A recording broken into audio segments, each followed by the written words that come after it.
បាទសួស្តីបងប្អូនទាំងអស់គ្នាសូមស្វាគមន៍មកកាន់ Facebook Page ឡៃសុផលទទួលទិញលក់រថយន្តការ៉េហើយក៏ដូចជា Channel YouTube ឃ្លាំងឡៃសុផលបាទថ្ងៃនេះខ្ញុំមានរថយន្តមួយគ្រឿងមកបង្ហាញបងប្អូនបាទរថយន្តនេះជាប្រភេទរថយន្តមួយតោនកន្លះបាទឆ្នាំ01បងប្អូនKia Frontier ឆ្នាំ01ហើយប្រភេទមួយបាំងកន្លះបាទរថយន្តនេះទិញពីម្ចាស់ដើមផ្ទាល់បាទឥឡូវសូមនាំបងប្អូនមើលមួយជុំសិនបងប្អូនណាបាទនេះគឺគ្រឿងក្នុងរបស់វាបាទប្រភេទស៊ីនទាំងអស់តែម្ដងគឺអត់មានបាញ់ទេហើយអត់មានបាក់បាយទេបងប្អូនខាងគ្រឿងក្នុងរបស់វានឹងគឺស្អាតហើយស្រោមពូកអីហ្នឹងគឺខាងខ្ញុំមិនដេស្អាតហើយបាទ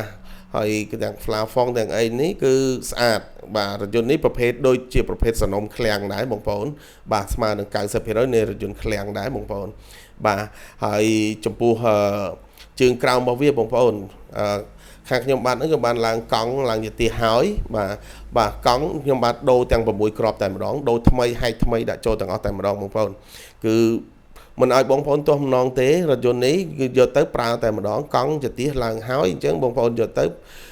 ប្រើតែម្ដងអត់មានថែមថយទៀតទេបាទគឺដូរទាំង6គ្រាប់តែម្ដងគឺស្អាតណាបងប្អូនហើយខាងខ្ញុំបាទហ្នឹងគឺមានសេវាកម្មបងរំលោះ25ខេត្តក្រុងដែលលក្ខខណ្ឌនោះងាយបងប្អូនចូលរួមត្រឹមតែ15% នៃថ្លៃរថយន្តហើយខាងខ្ញុំបាទហ្នឹងគឺរំលោះជាមួយសហការជាមួយធនាគារបាទអញ្ចឹងបងប្អូនមានប្រាក់ចូលរួមត្រឹមតែ15%នោះបងប្អូនអាចយករថយន្តទៅប្រកបអាជីវកម្មបានបាទហើយ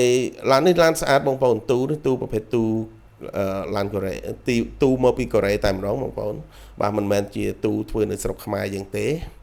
បាទហើយមួយទៀតខាងខ្ញុំបាទហ្នឹងគឺមានសេវាកម្មទទួលទិញចូលបងប្អូនណាបើសិនបើបងប្អូនមានរថយន្តចង់លក់អញ្ចឹងខាងខ្ញុំបាទនេះគឺទទួលទិញចូលដែលបងប្អូនគ្រាន់តែផ្ញើរូបភាពរថយន្តហើយនឹងតម្លៃតាមរយៈ Telegram ដែល3ប្រព័ន្ធដែលខ្ញុំដាក់ក្នុងវីដេអូហ្នឹងហើយខ្ញុំបាទនឹងចុះទៅមើលផ្ទាល់ចុះទៅទិញផ្ទាល់មិនឲ្យបងប្អូនបើកឡានមកទេគឺខ្ញុំចុះទៅផ្ទាល់25ខេត្តក្រុងតែម្ដងបាទឥឡូវសូមមើលបាតកាប៊ីនរបស់វាបាទនេះផ្នែកខាងបាតកាប៊ីននិងម៉ាស៊ីនបាទគឺបាតស្អាតបងប្អូនណាបាតស៊ីនរបស់វាគឺស្អាត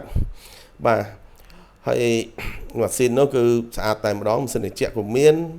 ហើយមិនមានហើយមានអីទេម៉ាស៊ីនមិនដែលប៉ះពាល់ទេបងប្អូនម៉ាស៊ីនស្អាតបាទម៉ាស៊ីនសំណុំម៉ាស៊ីនទាំងអស់តែម្ដងហើយធានាបងប្អូនម៉ាស៊ីនស្អាតបាទ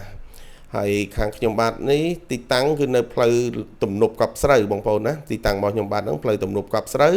ខាងជើងផ្លូវរទេះភ្លើងខាងជើងវាយកូនគោលនោះប្រហែលជា500ម៉ែត្រទល់មុខនឹងការ៉ាសាំង PTT